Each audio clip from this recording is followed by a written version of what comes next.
The honchos at the United Nations have taken to the internet to air their grievances on Christmas. President Trump's trip nearly $300 million from the United Nations after they voted to condemn the United States over its Israeli embassy move. It's all compared to our national debt. $300 may seem like a drop in the bucket, but that is enough to cause the United States government to increase its solvency after the tax cut. That's nearly 10% of the UN's $5 billion budget.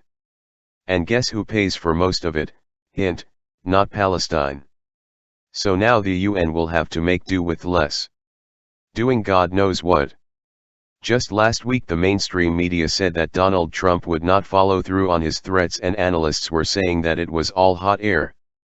Again, just like the election, the mainstream media has been proven false and have egg all over their face. Some even say the United Nations will cease to exist because of this, which probably isn't true but would be wonderful if it were. The United Nations is now saying that they can't function and do their job properly without this aid.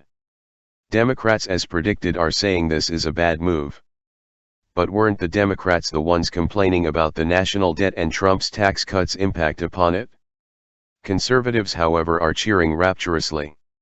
http://www.bostonherald.com/news/international/2017/1/2/analysis_us_cuts_fund_us_for_vote.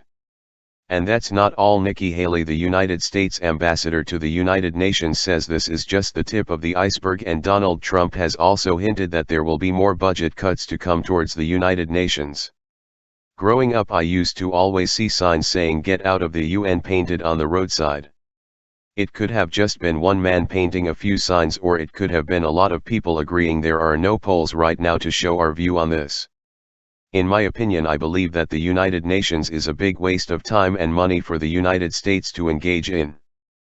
President Trump's actions appear to agree with my opinion. Instead of dealing and giant trade treaties like Trans-Pacific Partnership, President Trump has opted to have bilateral trade agreements, which were the gold standard until 1945. Where do you stand? Please weigh in below in our comments section.